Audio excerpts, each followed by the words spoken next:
Atos dos Apóstolos capítulo 23. Paulo, fixando os olhos no Sinédrio, disse: Meus irmãos, tenho cumprido meu dever para com Deus com toda a boa consciência, até o dia de hoje. Diante disso, o sumo sacerdote Ananias deu ordens aos que estavam perto de Paulo para que lhe batessem na boca. Então Paulo lhe disse: Deus te ferirá, parede branqueada. Estás aí sentado para me julgar conforme a lei, mas contra a lei me mandas ferir? Os que estavam perto de Paulo disseram: Você ousa insultar o sumo sacerdote de Deus? Paulo respondeu: Irmãos, eu não sabia que ele era o sumo sacerdote, pois está escrito: Não fale mal de uma autoridade do seu povo.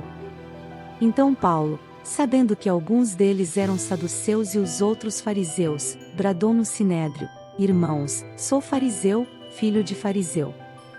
Estou sendo julgado por causa da minha esperança na ressurreição dos mortos. Dizendo isso, surgiu uma violenta discussão entre os fariseus e os saduceus, e a assembleia ficou dividida. Os saduceus dizem que não há ressurreição nem anjos nem espíritos, mas os fariseus admitem todas essas coisas. Houve um grande alvoroço, e alguns dos mestres da lei que eram fariseus se levantaram e começaram a discutir intensamente, dizendo: Não encontramos nada de errado neste homem. Quem sabe se algum espírito ou anjo falou com ele? A discussão tornou-se tão violenta que o comandante teve medo que Paulo fosse despedaçado por eles. Então ordenou que as tropas descessem e o retirassem à força do meio deles, levando-o para a fortaleza. Na noite seguinte o Senhor, pondo-se ao lado dele, disse: Coragem! Assim como você testemunhou a meu respeito em Jerusalém, deverá testemunhar também em Roma. Na manhã seguinte os judeus tramaram uma conspiração e juraram solenemente que não comeriam nem beberiam enquanto não matassem Paulo. Mais de 40 homens estavam envolvidos nessa conspiração. E, dirigindo-se aos chefes dos sacerdotes e aos líderes dos judeus, disseram: Juramos solenemente, sob maldição, que não comeremos nada enquanto não matarmos Paulo. Agora, portanto, vocês e o Sinédrio peçam ao comandante que o faça comparecer diante de vocês com o pretexto de obter informações mais exatas sobre o seu caso. Estaremos prontos para matá-lo antes que ele chegue aqui. Entretanto, o sobrinho de Paulo, filho de sua irmã, teve conhecimento dessa conspiração, foi à fortaleza e contou tudo a Paulo. Que, chamando um dos centuriões, disse: Leve este rapaz ao comandante, ele tem algo para lhe dizer. Assim ele o levou ao comandante. Então disse o centurião: Paulo, o prisioneiro, chamou-me, pediu-me que te trouxesse este rapaz, pois ele tem algo para te falar.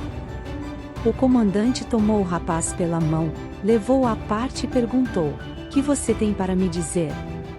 Ele respondeu: Os judeus planejaram pedir-te que apresentes Paulo ao Sinédrio amanhã, sob pretexto de buscar informações mais exatas a respeito dele. Não te deixes convencer, pois mais de 40 deles estão preparando uma emboscada contra Paulo. Eles juraram solenemente não comer nem beber enquanto não o matarem. Estão preparados agora, esperando que prometas atender-lhes o pedido. O comandante despediu o rapaz e recomendou-lhe: Não diga a ninguém que você me contou isso. Então ele chamou 2 de seus centuriões e ordenou-lhes: Preparem um destacamento de 200 soldados, 70 cavaleiros e 200 lanceiros a fim de irem para Cesareia esta noite, às 9 horas da noite. Providenciem montarias para Paulo, e levem-no em segurança ao governador Félix. O comandante escreveu uma carta nestes termos: Cláudio Lísias, ao excelentíssimo governador Félix, saudações. Este homem foi preso pelos judeus, que estavam prestes a matá-lo quando eu, chegando com minhas tropas, o resgatei, pois soube que ele é cidadão romano. Querendo saber por que o estavam acusando, levei-o ao sinédrio deles. Descobri que ele estava sendo acusado em questões acerca da lei deles, mas não havia contra ele nenhuma acusação que merecesse morte ou prisão. Quando fui informado de que estava sendo preparada uma cilada contra ele, enviei-o imediatamente a Vossa Excelência. Também ordenei que os seus acusadores apresentassem a Vossa Excelência aquilo que tem contra ele. Os soldados, cumprindo o seu dever, levaram Paulo durante a noite, e chegaram a Antipátride. No dia seguinte deixaram a cavalaria prosseguir com ele, e voltaram para a fortaleza. Quando a cavalaria chegou a Cesareia, deu a carta ao governador e lhe entregou Paulo. O governador leu a carta e perguntou de que província era ele. Informado de que era da Cilícia, disse: ouvirei seu caso quando os seus acusadores chegarem aqui. Então ordenou que Paulo fosse mantido sob custódia no palácio de Herodes.